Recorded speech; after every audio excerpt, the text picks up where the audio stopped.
I want you to let everyone know that you started off this evening with your lens cap on. I did. It was not me, you. I pulled a John, as many would say in the book community. You know what? Oh, I've heard so many people say, technology goes wrong. I pulled a John. Something went wrong.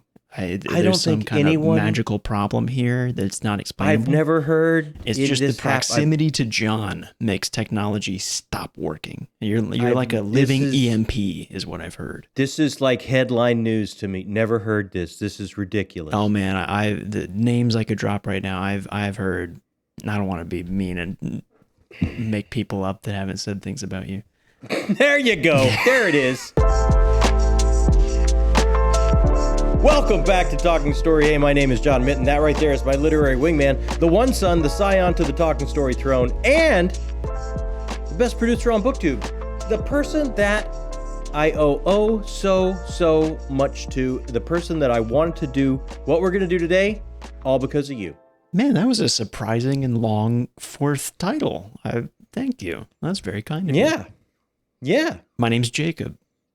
That's my much shorter title. That's the one that goes on the business card. My name is Jacob. I always say, and you've probably heard me say this in your lifetime, that it's important to slow down sometimes and enjoy your victories. Life is filled with enough tough times as it is. Every once in a while, you got a victory. And right around 2 years ago, a little bit more now, you gave me the best gift. You built this channel for me. Oh, man. It's been an amazing gift for me too. So it's been good for both of us, I think. So I saw this tag. We don't do a lot of tags on the channel because we end up with not having time very often. They're cool, but we just don't have time. Yeah. But I saw this tag and it was like the BookTube behind the scenes tag. And it's like, you know what? This is a way to slow down and talk about what it is we built here, what it is you built. How it works, how you do what you do, and kind of just sit back, have a nice beverage, and nice chat with my son. And I want to thank you officially for building this amazing channel. Well, I have a couple of things to say about that. First of all, thank you. But also, it's not totally fair to say that, I built this. Like, I certainly didn't build this. No, we built this. You were on camera. This. No. You built this. I came and sat down and blew a bunch of hot air. Compliment. Be calm for a moment. You're gonna. I edited videos. I made thumbnails. You did it all. No. I did technology. You read the books. You talked to people in the community. You hosted the videos. You put all this together. So we built it together. I can't take all the credit. You're absolutely right. I flap my yapper a lot. So listen to me now. Okay. We're gonna go through these questions and we're gonna talk about it. Now, this was a tag that was created by RobertG, reader of books. Let's give props to him. He created this tag. Check him out in the description. Right down there in the description. Also, in the description, if this channel is not enough fun for you, every place we are is right down there. All those social media cool things. Yeah, a bunch of things down there. Yeah. Check them out if you'd like. And okay, let's get into it. And I really want to take some time to thank you tonight and kind of go over what it is you've done. Which I think is pretty darn magical. This can't be all about me, surely. Well, and yet here we are. Okay, listen. Let's go with question number 1. Okay, you ready? I'm excited. Okay. Let's do it. This is the behind the scenes BookTube tag. Number 1, when recording, do you read from a prepared script? Do you refer to notes or a broad outline? Or do you speak extemporaneously? Judging by the length of our videos, I think you can tell what the answer is. Yeah, I don't think we ever... Well, in all honesty, like for the weekly reader, I'll write down, we're going to talk about this and about this and about this. There are times that we'll do notes. If you're doing the weekly reader, you usually have, don't forget to talk about X, Y, and Z, because we don't want to leave people out of what you watched, or, we did this past week, go check this out, or we're doing this coming. You don't want to forget those kind of things. And you also do, for reviews, you'll jot down like, world building was a full star. Maybe here's like a word or two. Don't forget to talk about. No, I don't even do a word or two. When I do a review, I write the 5 categories and what the star rating is. Yeah. Okay. And then at the bottom, what the full score is. I don't make any notes on that at all. I just know how much of a star I'm going to give each category. That's how professional we are, is that not only do we not write a script, we come into most situations having no idea what we're going to say. Little to no proper prior planning goes on here. Absolutely zero. I know some channel that have, like, they've got a teleprompter. Like, they're slick. They're professional. Like, real content is created. Real scripts are written. Hours upon hours of research and real things to say. Nothing like that's going on here. This is such a hypocritical thing of me to say, because I know I spend a lot of time editing and making thumbnails and stuff, but that feels like so much work and time. It does feel like, right? It feels like props to anybody that does that. There are so many amazing channels out there that really take it seriously and work their brains out. And you know what? There's a lot of amazing channels that. Sorry, I'll let you move on to the next question. There are a lot of amazing channels out there that I always look at and go, oh man, I wish we did stuff like that. I wish we did more production value. I wish we put more effort into X, Y, and Z, but we just don't have time, you know? So props to anyone that does that. It's really cool that you do. This is just 2 doofuses hanging out and talking about what we read. That's exactly what this is. Quite honestly, that's what should have been the name of the channel and be more accurate. Well, we can always go back in time. Of course. So you ready for question number 2? I am. We're off to a roaring start. This is for you. This is all you. This is what I thought. Man. Okay. Do you edit before you post, deleting hymns and haws, misspeaks, mispronunciations, and other common public speaking foibles? Do you remove things you didn't mean to say, or off-topic thoughts or comments you think might be misunderstood? So you edit. Only if there was like something that, obviously I won't say who because there's a reason we cut it out, but we once did an interview with an author that after the fact we DM'd them and was like, hey, that question that we asked got really personal. Do you want us to put that? You want us to cut that out? And they had some time to think about it and we're like, actually, yeah, you know, I was mulling it over too and think I don't quite want to have that stuff out there. It's like, okay, cool. But only if there's like a moment that's like, ooh, that's personal, or oops, I dropped an F-bomb and we try not to swear on the channel, you know, like that kind of stuff gets cut out. Though I will say there are some things that I edit really quickly, so sometimes I miss it, but I have a tendency. You edit. You don't even watch video when you edit. No, I don't. This is true, right? You don't even look at the screen when you edit. Which would, from what I'm about to explain, is clear why. Okay. That's amazing to me. For some reason, whenever we record, I yawn constantly. I don't know why. I wonder why that is. I think it's just because you get talking and the eyelids get heavy, you know? Yeah, this is exactly But because I edit so quickly, just because I've been editing for so many years, I don't look at video when I edit. It's just second nature to me that I'm able to look at audio waveforms and go, this goes here, move, and move on. And I try and catch the times where I yawn and make sure the camera's on you. But I've noticed the past few weeks, like some people in the Discord are like, man, Jacob is yawning a lot in this video. I'm like, oh, I missed some. I knew I missed some. Oh, look at you. Look, those are the only things I kind of cut out.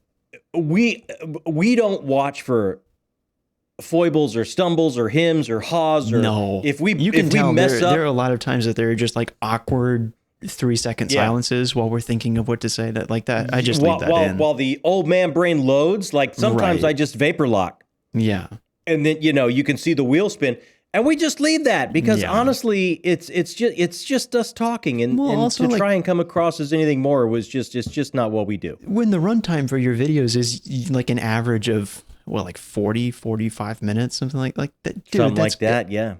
There's no reason to cut out ums and ahs anymore. There's no reason for that.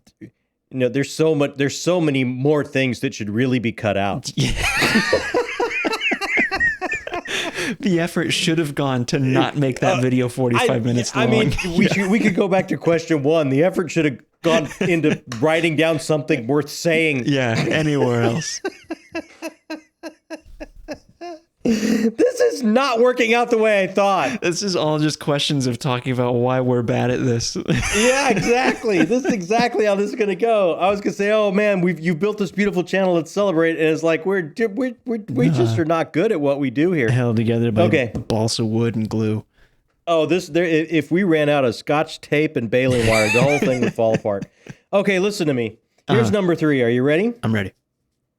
Have you ever edited an episode after posting? Or have you ever gone back and deleted an entire episode that you posted? Like, I got to pull that down. Oh, yes. A couple of times. I think there was because of like audio issues. Yeah, I think only because of like a technical difficulty thing with the video or something. Especially when it was like the times where we, like I was still living with you. Our recording setup was pretty janky. And there was a time not like what you see now. Not like what you see now. This is pristine talking story. This is as slick as you could imagine.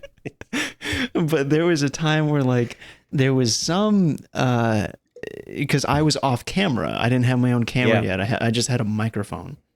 Yeah. And I didn't want to go through the whole way of like properly recording my microphone separately on its own file and your microphone separately on its own file. So I just ran it through OBS You did it the janky way. A cheap audio recorder that I've had for like 10 years. It's like super old. It barely works anymore. So like when we were recording like that, I would say it was like a 20% chance that the audio would come out just like crazy staticky and horrible, like unusable audio. Yeah. And there were times where I just like uploaded a video without checking it and had to pull it off and, re-edit it. Or there were times where like we had to shoot a whole video again because of that. I'm glad we don't do that anymore. There have been many moments we've shot a video again for any number of reasons, but we've never pulled off something because I don't think that's good enough to go up, or I think that would be controversial. Could you imagine if we had standards like that? Yeah, I mean, we would never get anything out. We'd never post anything. No. I mean, if there was a bar we had to clear, I mean, this would be a low limbo bar to begin with, and still there'd be many a times where we would not clear that bar. That'd be crazy if YouTube had a program that like you're clicking like I want this to be public, I want this to be monetized, and now we're gonna run the check. Is this video good enough to be on YouTube? Yeah. And they're like, no, absolutely not. Does this have any merit? I'm sorry, you got to try again. Does this contribute anything to society? Yeah, I think we would be in trouble. Okay. Yeah. So with technical difficulties, I would go. Okay, here we go. You ready for number 4? I'm ready. Yeah. I'm ready. Here we go. Are there certain topics you avoid? Things you regard as too personal or too controversial? Yes and no. I mean, that's not an answer, sir. I guess I'll have to get more specific then. I'm going to hold your feet to the fire there. I mean, I think there are healthy conversations that anybody that posts things with their face on it on the internet should have with their family and significant others and people around them about like what are the boundaries of things about our lives that we should and shouldn't talk about, We've all had those discussions before, and I think you should do those things. It's very important to do that. Of course, even if you're not posting content, you should certainly have these conversations and understand where your family's and partners' boundaries are and how you can respect those. So I think there's a healthy amount of us being open, and then I also think there's a healthy amount of us being that's inside baseball. That's for us. That should just be part of my life. That should remain my own. Yeah. But I think to what the question is probably really looking the answer for is that I I think you feel the same way about this. I don't love talking about books or movies that I hate's a strong word, but didn't enjoy, you know? I mean, I've read a book here or there, then it's like, it was on the schedule, I read it, I have to respond and be honest. Right. You can't just pretend it didn't happen. But I always try to respond as this is my personal opinion on this journey. Sure. And I'm sure this could very well be a lot of people's favorite book of all time. It has merit. It just didn't work for me. But that's not we don't go seeking out. We don't say, oh, if we can have a good rant here this week, wow, that would really be great for views or anything like that. No, and that's not to say that, we're talking down on anybody that does that. Like gosh, no. Oh, there are many booktubers that talk about like, these are the reads I didn't like this year, and there's nothing wrong with that. I just and you know what? I love some of those videos. I love it when people get salty. I generally watch them and enjoy them. One of the best things I love watching on BookTube is Richard going off about how much he hates Name of the Wind or whatever books they're talking about at that moment. Very entertaining. It happens all the time. But for me, it's like almost, and again, not everyone's this way, and that's fine. For me, it almost feels like a karmic thing that we're all trying to write our own books as well, and to put myself on camera and say I didn't like blank, that surely a group of people out there loves, or like every book or every movie or whatever has a number one fan. There's someone out there that loves every book or every Sure. that exists. So to say, oh, I didn't like blank, is almost opening yourself up for other people to look at you and judge your work in a way that you probably wouldn't want or deem fair. So it just feels like it's not a two-way transaction. It's not constructive to me. I think the way, coming from an artistic background and having, like you say, projects now that we're working on, I always try and see the merit and try and understand the path of the journey that the artist is trying to take us on, and try to find the merit of that, try to appreciate that. Yeah. Even if it's not for me, or didn't work for me. But I can't think of anything that was any idea we've ever had that was like, oh, that's just too controversial. That's just too much of a hot button. We can't get into that. No. We honestly try and stay away from those, not because it's like, oh, we don't want to be controversial, but because we just don't like making that kind of stuff. Like we enjoy making things that are a little more uplifting, but also evergreen in a way that's like, oh, I don't want to talk about how everyone's not liking Wind and Truth right now, because that's a video that's going to be topical for a month, 2 months. And everyone else is talking about it. Maybe for years. Who knows? I don't know. But it's like, I think that... it's not topics that we seek out, those kind of things. Yeah. Yeah. Yeah. The controversial stuff. I think the most amazing comments I get were, you guys made me laugh today. I always feel better after I watch a video. And I think that's, if we can bring a little chuckle or a little bit of light, I think that's where we're always aiming for, or what we're trying to do. Not only just for everyone. That's just the way we are with each other. So I think for sure. Yeah. So, all right, here we're at number 5. How many are there total? 11. So we're almost halfway done. So we're doing good on time. We're not taking too long. Yeah, we're doing all right. Okay. Number 5. Do your episodes include graphics, special lighting, music, fast cuts, or other design enhancements? This is all you, brother. I mean, no.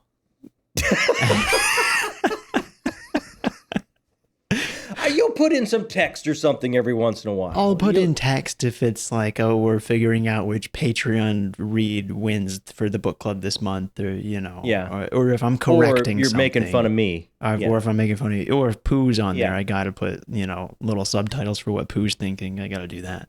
I guess lighting, maybe we try and I'm a cinematography nerd, so I always try and have my rule for building the channel was always, I want the channel to look like I would love for anyone to look at one of our videos and go, oh, it doesn't look and sound like these people have blank amount of subscribers, however many we have at the moment, you know. Yeah, 3 or 4. Yeah, 3 or 4. Yeah. Maybe 5 on a good day. But I always wanted to look better than whatever bracket we might be in, you know. You wanted to have a slick look.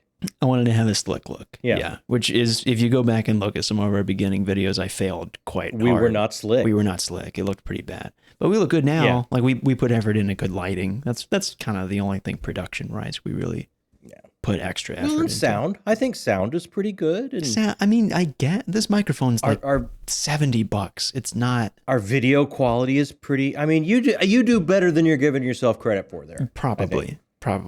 But a lot of it is a system that, like, I want to set it up in a way where it doesn't have to be managed. It's all ready to go, you know. So effects or things like that don't happen a lot. Every once in a while, something will. If we have a cool idea, yeah. Okay, here we go. We're about halfway. I tell you what. Before we move on, we should thank some folks. Should always thank people. Because we would not be in this position or be talking about this amazing channel you built after a couple of years here without these people who really do all the heavy lifting. They run the book club. They hang out on the Discord. They keep the lights on.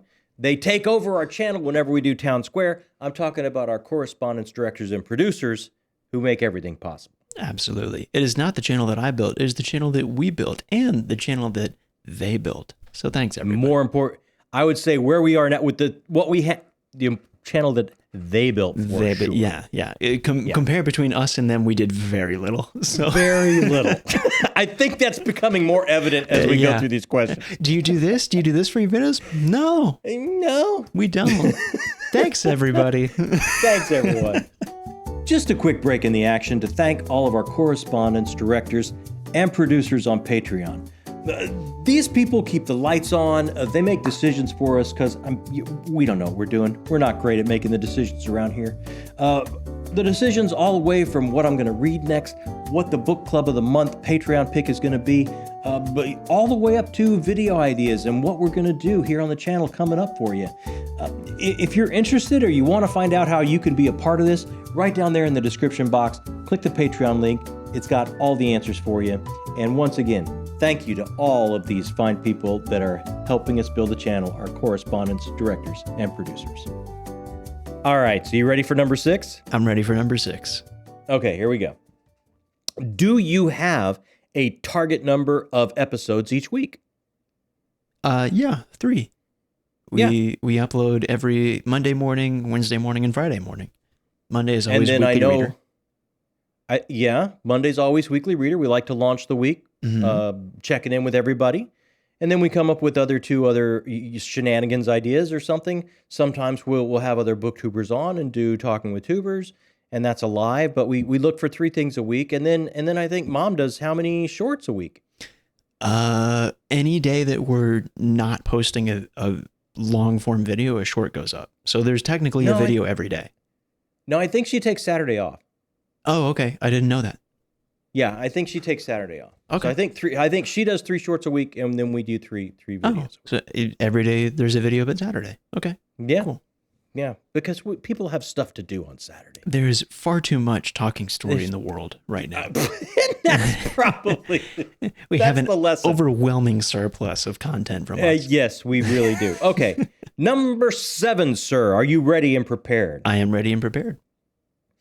Are there certain themed episodes you contribute to regularly, such as Poetry Thursday or What Are You Reading Wednesday? Do we do anything? I mean, like Monday that? is Weekly Reader. That's a kind of That's a check-in show. I mean, Which, strangely enough, we started as like we used to only do 2 videos a week. They were just like whatever videos we want to do, and then we were like, well, we need to do a thing that's, we want to do a weekly check-in like Mike does or like Philip does, and we want to do it in a way that I have nothing to do with it. It's just like you can sit down in front of a laptop and hit record and hit publish, and it's done. It's out there. And now Weekly Reader is like consistently one of our like most viewed things. It really, you know what? And I think it's interesting because if you don't have time to review or do long form reviews or review every book that you read, I mean, that's the best way to get your thoughts on every book is to check in weekly. Where are you at? How's this hitting you? Keep the conversation going of how things are hitting everybody out there, because we answer every comment. So I think it's that back and forth, I think, that people respond to and like. It feels a lot more conversational than any other type of video, which I really like about doing Weekly Reader. But I mean, I don't know. We have a lot of series that we do. If we're thinking about, if the question is about what series you do, we have Weekly Reader. We have Town Talking Square with Tubers. We have back. Town Square. We have, we have some new ones TBR's coming. book hauls. We have some new ones coming that I'm really excited about. We're kind of trying to take things in a whole new direction. Author interviews. We try to get those going when we can. So an artist journey, we usually call those. An artist journey. I mean, we have. I guess we have some series that we try and keep going. Yeah, and we just started a new one with the game show thing that we did with Austin and Richard. Oh yeah, the story generator. Yeah, that was loads of fun. I can't wait to. That was loads of fun. That we'll definitely be doing that one again. Yeah, absolutely. Yeah, we'll put some other booktubers through the story generator. Maybe authors too, or something. Could be fun. Ooh, we'll do more of that. Authors would be cool. Okay, here we go. Are you ready for number 8? I am ready and prepared. Okay. How important to you is the number of your subscribers? Is there a target number you're hoping to reach? If you don't hit your target, would you consider dropping out of BookTube? Are your posts designed to attract new subscribers? Are you distressed if you lose subscribers? So, what do subscribers mean to you? I think you and I have, if we're being totally honest, you and I have had very different journeys with this. Yeah. I think that's fair. I don't think you've ever once cared about how many people are subscribed. That's not true. I cared in the beginning. Okay, then maybe we did have a bit of a similar journey. I think there was a time where, you kind of look at it in the beginning and it almost consumes your life in a way. That there's this weird ability to swipe up or refresh and have numbers populate that is an automatic score of how you're performing online. It's a weirdly addicting thing that you can kind of fall into a rabbit hole. And I think we got to a point where maybe I think it was around like 5K, where you and I had a conversation that was like, this is not in our control anymore. Like this is. I felt that much earlier as far as it not being in our control. Early on, I would take a look. I would pop in and look, and it's like, it's tough to get going it's very difficult. Yeah. And in the beginning can last for 6, 8, 9, 12 months. I mean, it's different for everyone in every channel. And our goals, we had low goals to begin with. It's like, if I could find a couple hundred folks to talk about books with, that's amazing. Yeah, I think we really started, or at least I started. I don't know what your starting out goals were. It was like, if we can get to a point where we have 1,000, oh my God, that'd be a reach for the stars kind of goal. That's insane. Yeah. And but in the beginning, you would look and it's like, well, we lost some folks. Did I say something? Did I upset some? Right. I became concerned with that type of thing. So early on, I it's like, this is just it's beyond my control. I don't have control over this. So I just tried to stop really checking in.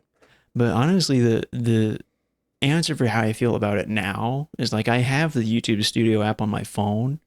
And I do check it like once a day or something maybe, but my eyes don't even look at the subscriber number anymore. Like my brain has just tuned it out. I go straight over and look at recent comments. That's what I look at. I was just going to say the exact same thing because I answer every comment that comes in.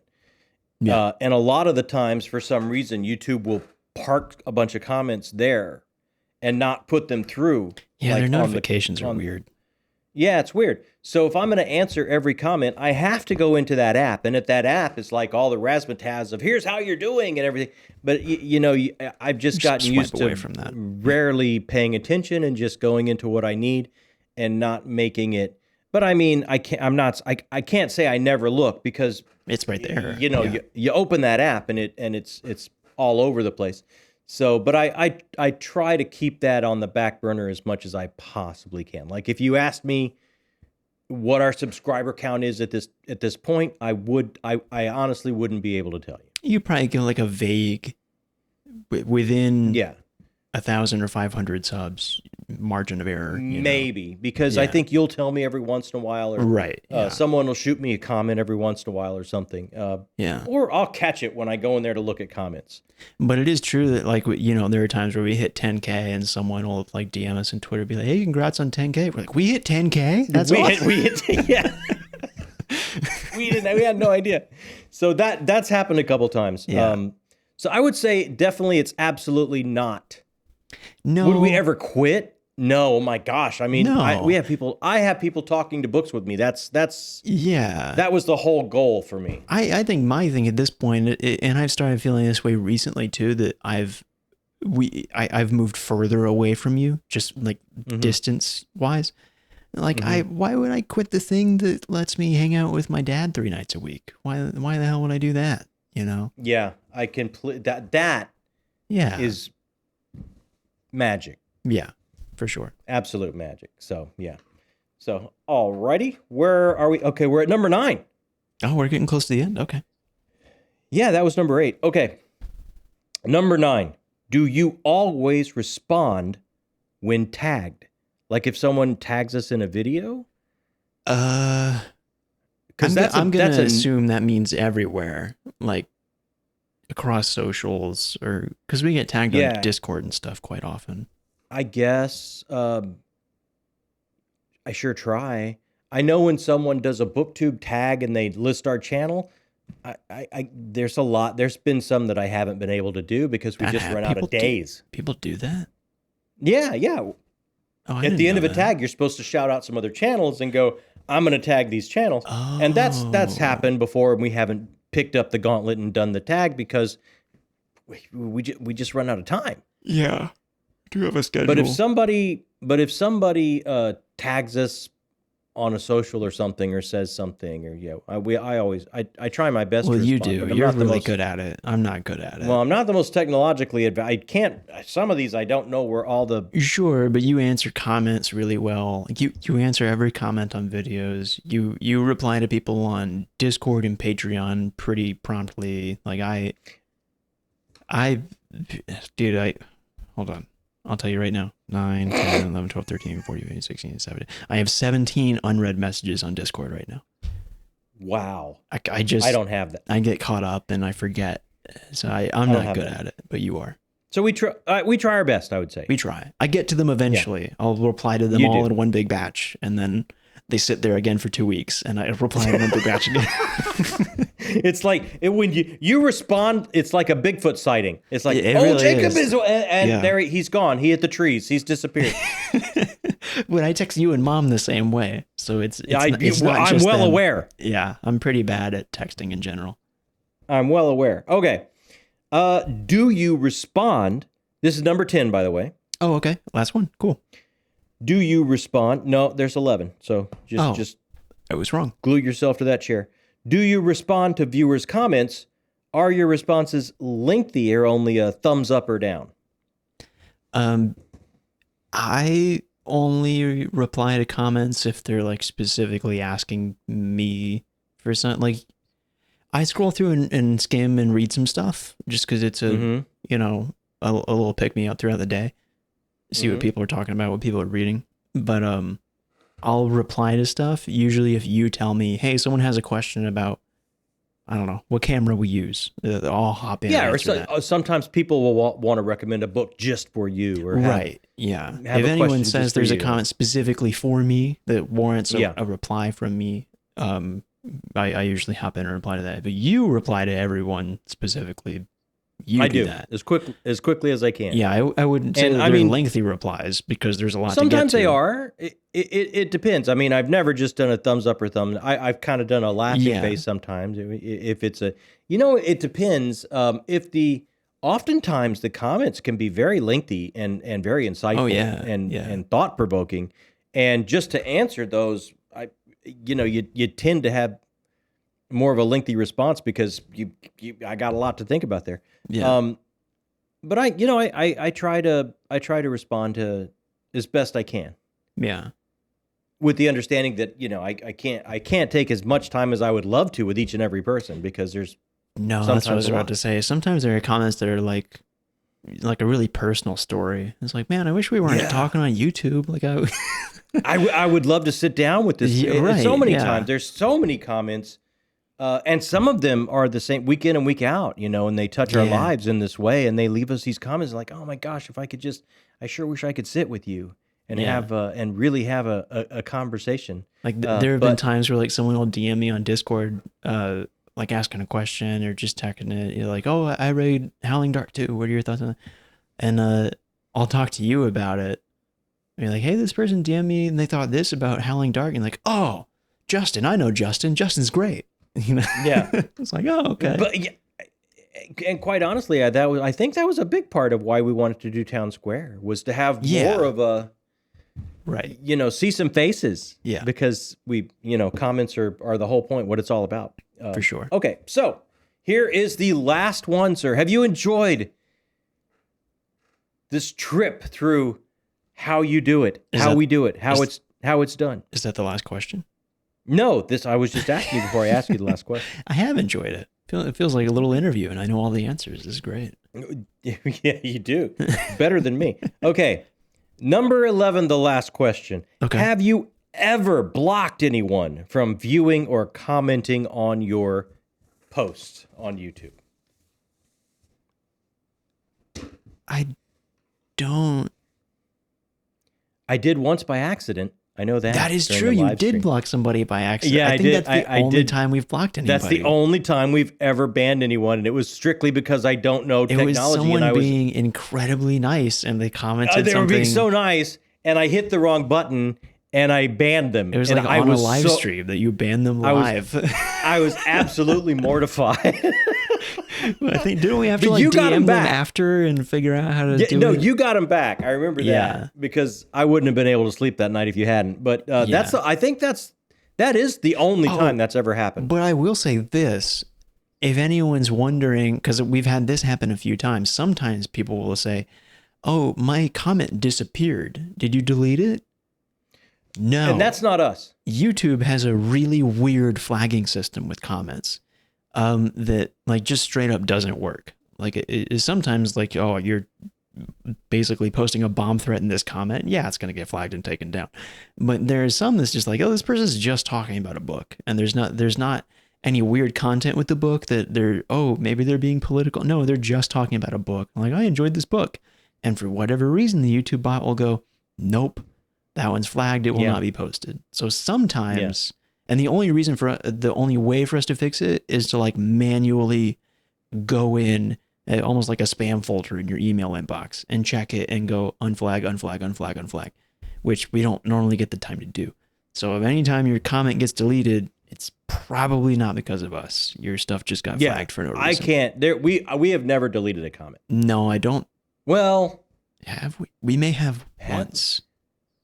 I can't. It's not. I don't know. It's after 2 years. It's pretty fuzzy. Yeah. I don't know if we did. I don't have the story at the top of my head that we did. If we did, they probably deserved it. But if we did, it was like.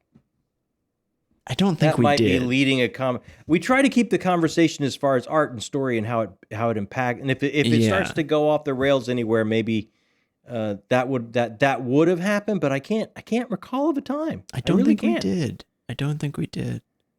I think there have even been times where like we've talked about, should we delete this comment?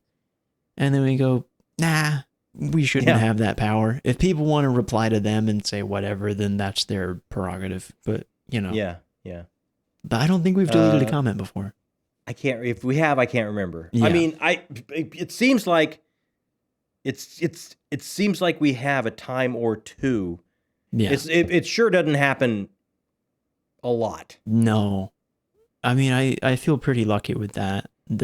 Yeah. I mean, BookTube is a pretty great community in general. Everyone's usually amazing. Really uplifting and friendly.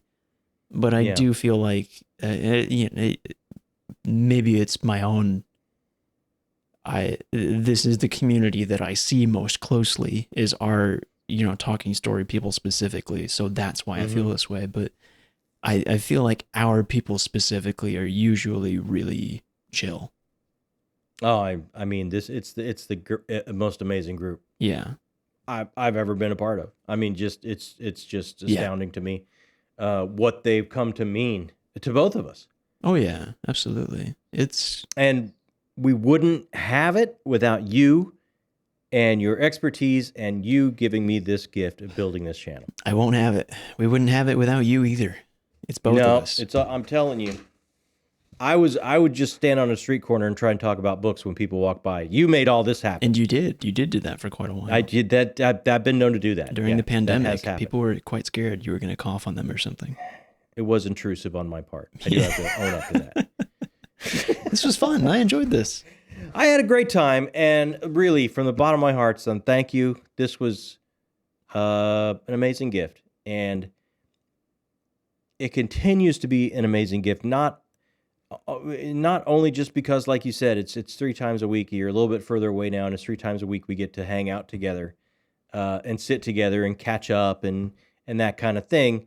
But as well, we get to share that time with so many amazing people, and it's what it's about. I mean, we get to talk about art and story and share our time together, even though you're a little bit further away now. And it's best parts of my week, man. I feel the exact same way. I will say usually when we record a video, since I've moved, it feels like we'll go, all right, that video's done. We'll hit the record button. And you and I usually just sit here for 10 or 20 minutes and just talk. So at least. Yeah. It's been pretty nice, actually. I like it. It really has. It's been really special. So to each and every one of you that have come on this journey with us, we can never thank you enough. Everyone that's left a comment, everyone that's clicked on a video and watched it, everyone that's read our book. Oh my gosh, that's a whole other thing. Oh geez, yeah, that's beyond. I can't even put in words. It's been life-changing. It's been life-affirming, and it's been some of the most magical moments we've shared. Is because of what you bring week in and week out. So bring it again. Hit us up in comments and let us know. We'll answer each and every one of them. Hit the like button because that helps us meet new folks. And every time you meet new folks and bring them into the fold, that makes us all a little bit wealthier. And, if you haven't subscribed yet, this group, I'm telling you, if you like story and you like art and you like to talk about it and you like to see what it means to you and what it means to people around you and how it makes you see the world, this group of people is where you want to be. Hit that subscription button and join because it's going to give you a tingle. It's just true. It's scientific fact. I think that's it for us. I do believe on this behind the scenes tour. I hope that has given everyone the juicy little details they thought dramatically happens behind the scenes. There's nothing dramatic here. There's not one thing dramatic about what we do. When I spilt water in the computer, that was the most drama I think we've ever had. Yeah. Oh man, that was a night. That was it. That was the most drama. That was a time that was also like, you're welcome. I think we had a live that night and it took we did so much energy out of both of us to like, all right, we have to pretend this didn't happen so that we can enjoy ourselves. We didn't even pretend. We just straight up said. I straight up said. That's right. I straight up said, I'm so sorry. I'm a doofus. I think that was how we started that live stream. Yeah, the computer miraculously works, so it's all okay. See, not only did you build an amazing channel, you built like the sturdiest computer I've ever seen. They can take a full cup of water directly into the front of it. Take a full cup of water splashing across the top of it, and it still turns on. That's astounding. It is astounding. I have no idea how it happened. Thanks so much, everybody, for hanging out. If you're still here, oh my gosh, that means you're book people. And in our book, that means you are the best people. Thanks for joining us here on Talking Story.